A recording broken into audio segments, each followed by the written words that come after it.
चलिए, तो 2 कंटेस्टेंट हो चुके हैं, 2 कंटेस्टेंट बाकी हैं। अगला कंटेस्टेंट कौन है और उनका टॉपिक क्या है, नितिन आप ही डिसाइड करें। Question is for Renu and the topic is cost of carry. Renu के लिए अगला टॉपिक है और कॉस्ट ऑफ कैरी। वो रेनू आपका जो टॉपिक है वो रखा गया है और आपका जो समय है वो शुरू होता है अब। जी, कॉस्ट ऑफ कैरी से मतलब यहाँ पर ये हो रहा है, डेरिवेटिव मार्केट में जो फ्यूचर के सौदे रखे जाते हैं उन सौदों को वहन करने के लिए कुछ खर्च को व्यय करना, कुछ खर्च लगते हैं, तो उन खर्चों को ही कॉस्ट ऑफ कैरी कहा जा रहा है। हम इसको अगर एग्जांपल के तौर पे समझना चाहेंगे तो अगर हम माने इन्फोसिस कंपनी का अगर हम कोई शेयर लेते हैं और उसका जो इक्विटी मार्केट में, कैश मार्केट में जो उसका प्राइस है वो 950 रुपये है, वहीं अगर हम फ्यूचर में देखें उसको तो वो 955 रुपये पर है। तो उन कैश मार्केट और जो फ्यूचर मार्केट है उन दोनों के बीच का जो डिफरेंस आ रहा है, जो 5 रुपीज़ का डिफरेंस आ रहा है, उसी को कॉस्ट ऑफ कैरी कहा जाएगा। अगर हम इसको फार्मूले के रूप में बताना चाहूँगी अगर मैं, तो फार्मूला इसका ये हो जाएगा कि cost of carry is equal to future price minus spot price. यानी आप जो फ्यूचर की प्राइस है उसमें से स्पॉट प्राइस माइनस कर दे रहे हो तो आपका कॉस्ट ऑफ कैरी निकल जाएगा और इसी को ही सिंपल उसमें COC कहा जाता है।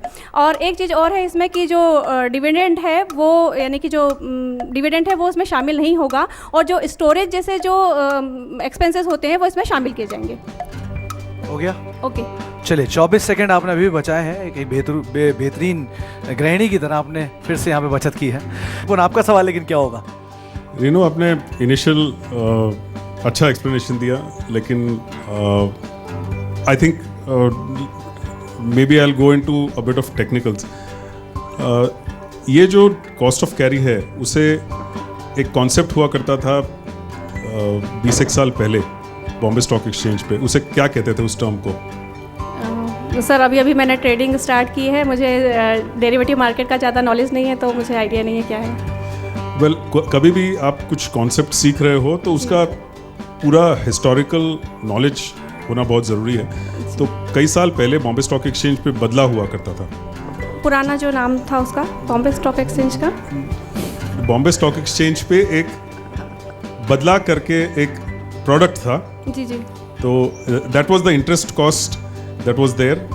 ये जो इंटरेस्ट कॉस्ट, इसका एक इन सिंपल वे आपको समझा दूं कि जो 950 का इन्फोसिस की कॉस्ट आप बता रहे हो उसमें इमीडिएटली पैसे आपको देने पड़ते हैं और जो फ्यूचर्स पोजीशन आप 955 में जो ले रहे हो उसमें पैसे नहीं देने पड़ते हैं। तो उसकी जो इमीडिएटली पैसे दिए उसकी जो इंटरेस्ट कॉस्ट हुई वो 5 रुपए के करीब हो सकती है। उसकी वजह से ये प्राइस डिफरेंशियल होता है। आप जो स्टोरेज कॉस्ट बता रहे हो वो जनरली कमोडिटीज के लिए होता है, वो स्टॉक्स के लिए नहीं होता है।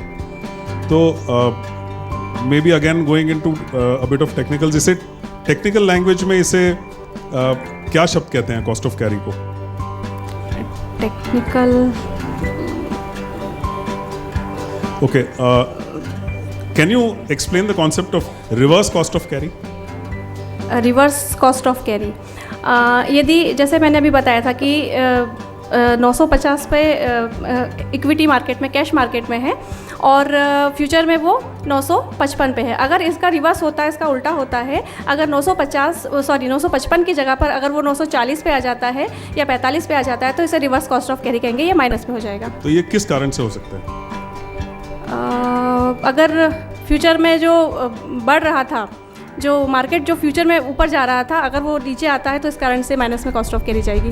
तो अगर 950 की कैश की कॉस्ट हो और 940 की फ्यूचर की कॉस्ट हो तो नेगेटिव कॉस्ट ऑफ कैरी हुआ, लेकिन कारण इसका किस तरह से हो सकता है, क्यों हो सकता है? मार्केट के जो शेयर, जिस भी कंपनी के शेयर लिए हुए हैं, अगर वो उसकी नेगेटिव रिपोर्ट आ रही है या रिजल्ट्स कुछ उसके ऐसे नेगेटिव आ रहे हैं, मार्केट शेयर गिर रहा है, तो इस कारण तो कैश की भी कॉस्ट कटनी चाहिए।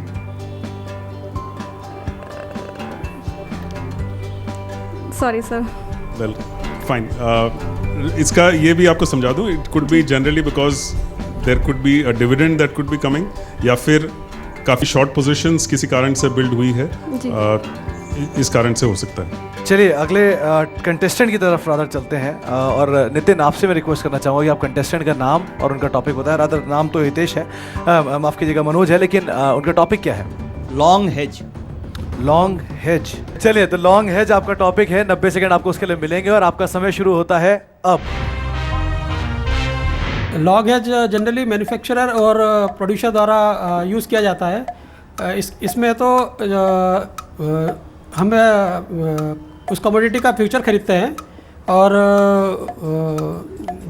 सपोज जैसे मुझे अप्रैल में कोई माल डिलीवर करना है, उसके लिए और अभी रेट चल रहा है, मान लो उसे 100 रुपये रेट चल रहा है, 100 रुपये रेट चल रहा है और अप्रैल में मुझे डिलीवर करना है, तो मैं अप्रैल का फ्यूचर खरीद लूँगा और जब है तो डिलीवरी का टाइम आएगा उस समय जो फ्यूचर को सेल करके और लोकल मार्केट से मैं उसको ख़रीद करके सामने वाली पार्टी को डिलीवर कर सकता हूँ। आधे से भी कम समय में आपने अपना डिस्क्रिप्शन दिया, एग्जाम्पल दे सकते हैं? अब तो आप समय बीट कर चुके हैं राधा। चलिए शुरुआत कर लेते हैं। नितिन, आप ही पहला सवाल पूछिए। लॉन्ग हेज क्या परफेक्ट है हेज है या is there any risk involve in long hedge? इसमें आपका जो व्यू है वो बुलिश है अगर और मार्केट अकॉर्डिंगली रिएक्ट करता है तो सेफ है ये। लॉन्ग में जैसे cost of carry is the risk, that is the basis risk which is always involve in the long hedge. So long hedge is not a perfect hedge. नहीं, अगर अपना व्यू बुलिश है in this case it is perfect. Suppose कुछ अगर नहीं, long hedge में there is a risk involve which is a basis risk. Long hedge में हम हेज रेशियो को कैसे यूज़ कर सकते हैं? How can we use hedge ratio for long hedging? Sorry, I don't know. Normally जो basis risk होता है उसको कवर करने के लिए you have to calculate the contracts कि कितने कॉन्ट्रैक्ट से हमें हेज करना चाहिए। So for that we use a hedge ratio. जी निपुण। मनोज, आप कमोडिटीज ट्रेडिंग करते हो? No sir. Can you give me an example of a specific commodity जिसमें स्पेसिफिक प्राइस आज, जैसे आपने 100 रुपये किसी कमोडिटी के लिए कहा, I want a proper example कि आप 100 रुपये में पर्टिकुलर कमोडिटी की एग्जांपल दे रहे हो, अप्रैल में क्या भाव होगा और आप क्या पोजीशन लोगे? सर सपोज वीट का एग्जांपल ले लें। वीट अगर मुझे डिलीवर करना है अप्रैल में और आज का रेट में मान लो कि 1000 रुपीज़ का रेट है पर टन का या जो भी है, और तो आज मैं उसको अभी जो इसको ख़रीदूँगा मैं फ्यूचर में, क्योंकि फ्यूचर मतलब मेरे को अप्रैल में डिलीवर करना है, तो उसके लिए डिलीवरी का टाइम आएगा तो उसको मैं फ्यूचर को सेल करूँगा और मार्केट से उसको ख़रीद करके पार्टी को दूंगा मैं, वो लोकल मार्केट से। आपके पास करंट पोजीशन थी? नहीं, बिल्कुल नहीं था। बिल्कुल नहीं। तो आप स्पेकुलेटिव पोजीशन ले रहे हो मतलब? Yes sir. जी आशु, आप कुछ पूछना चाहेंगे? मनोज, लॉन्ग हेज में मुझे लॉस कब होगा? लॉन्ग हेज में लॉस आपको तब होगा जब तो आपका जो मनोज, आप लॉस हो रहे हैं धीरे धीरे, आप लॉस हो रहे हैं। मनोज, आपने कहा कमोडिटीज ट्रेडिंग नहीं करते, इक्विटी ट्रेडिंग करते हैं आप? Yes sir. इक्विटी डेरिवेटिव से कुछ पूछ लूँ? डेरिवेटिव में लॉन्ग हेज कैसे करेंगे? लॉन्ग हेज के अलावा अगर कुछ पूछे। अच्छा, लॉन्ग हेज ही नहीं पूछना।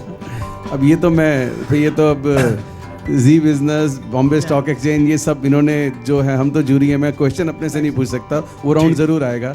इसमें तो आपके मतलब लक में ये क्वेश्चन आया था तो इसी का answer. Anyway, thank you Manoj. तो पहला राउंड जो है हमारा वो खत्म होता।